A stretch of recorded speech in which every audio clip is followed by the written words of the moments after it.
In the last section, we talked about voltage, current, and resistance. In this chapter, in this section, we're going to go into depth to make sure you understand what those concepts mean. The first thing we're going to talk about is what a battery is. What is that AA battery you have in your closet, in your calculator? So here it is, AA battery.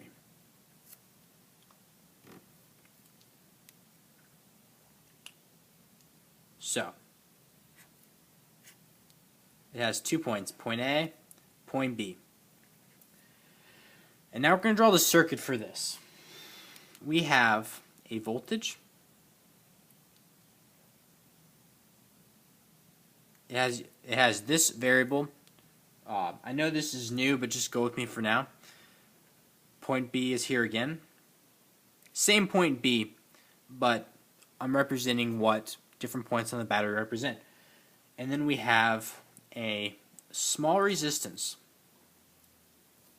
And we have point A. And this is the battery right here. So, this epsilon represents EMF, electromotive force. And that is the ideal voltage. That's the voltage we want. And R, this little r, represents internal resistance of the battery. There is no perfect system. Everything in the world has an internal resistance, even a battery. And then we have the voltage between these two terminals.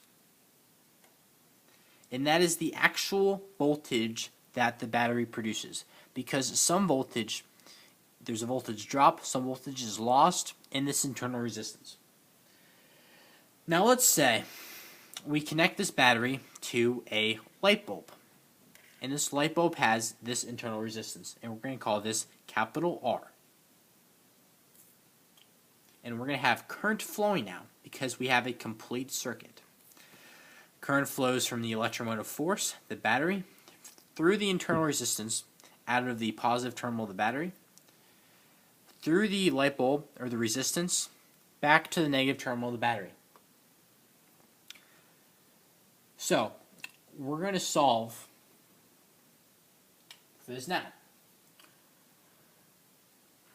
What is the voltage between these two terminals? What is the actual voltage of the battery? We know that the voltage of the battery is equal to the electromotive force, the ideal voltage, minus the voltage drop. We know that Ohm's law is this. So if we have a certain current going through a resistor, we have that much voltage drop. So the actual voltage of the battery is going to be equal to this. We have a voltage rise, epsilon, and we have a voltage drop across this internal resistance. So it's the current going through this resistance times the resistance of the internal resistance. Okay, so let's talk about what resistance actually means.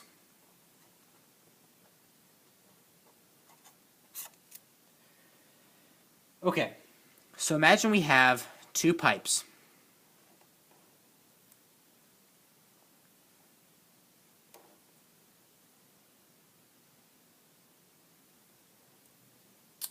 One has nothing in the pipe, and let me note that these are filled with water to the brim. Filled with water. And the other identical water pipe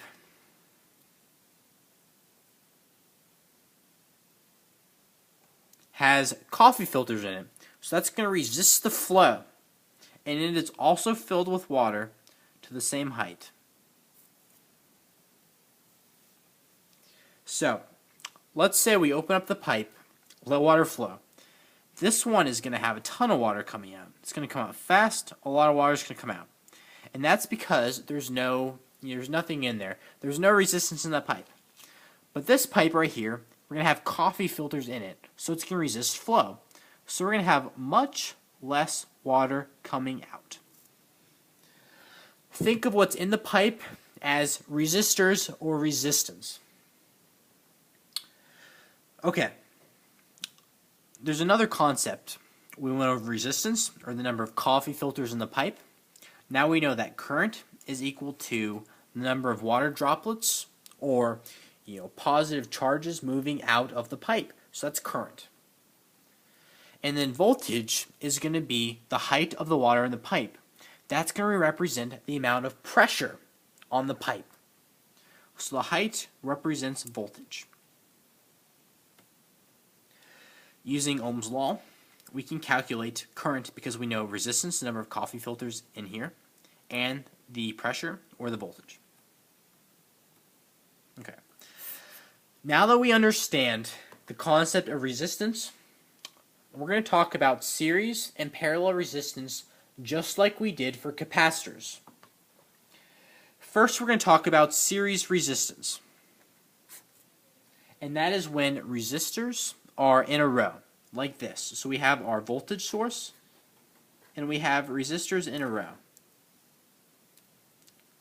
So we have the first resistor, the second resistor.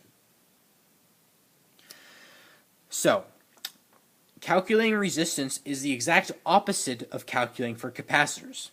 So let's simplify this into one equivalent circuit, one equivalent resistor. So R equivalent.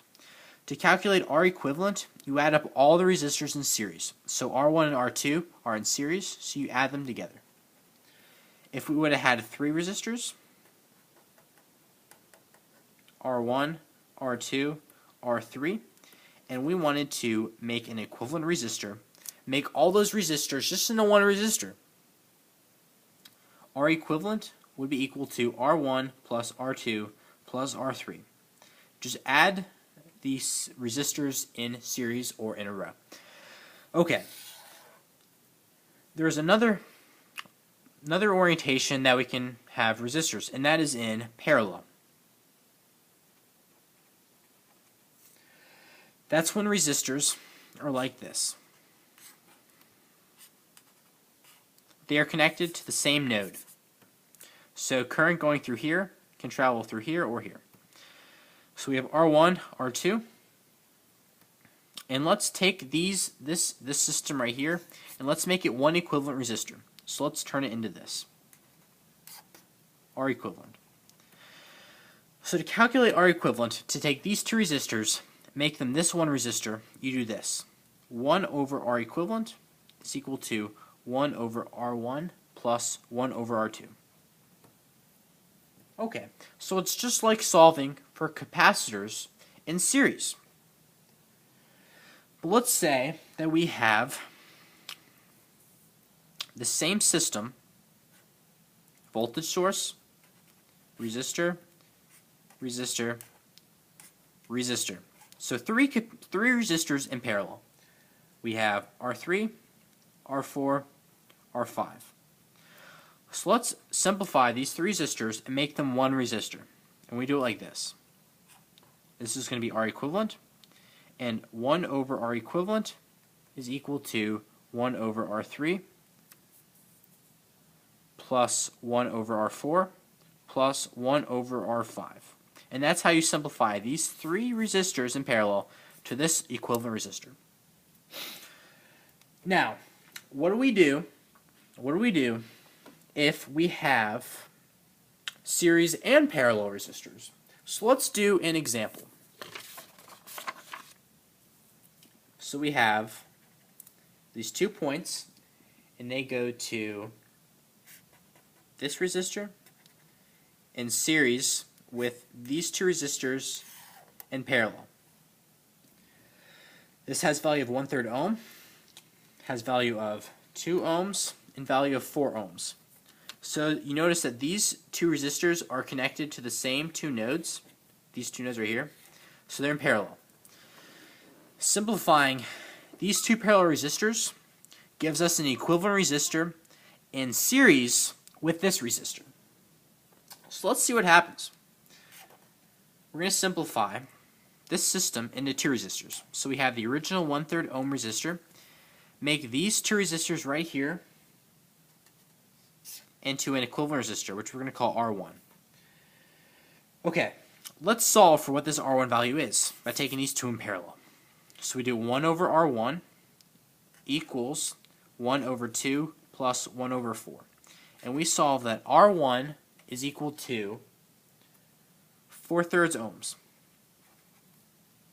What this value is. 4/3 ohm. So let's take this, and let's take these two resistors in series, and let's simplify them into one equivalent resistor. So here we go. 1/3 plus 4/3 gives us 5/3 ohms. Resistors in series add. Now when you're going to be tested, you're going to be given something like this. And you're going to want to use the concepts that we talked about series and parallel resistors to solve it. Take two resistors at a time, solve it, simplify it down over to multiple phases, just like we did here, and get your final answer.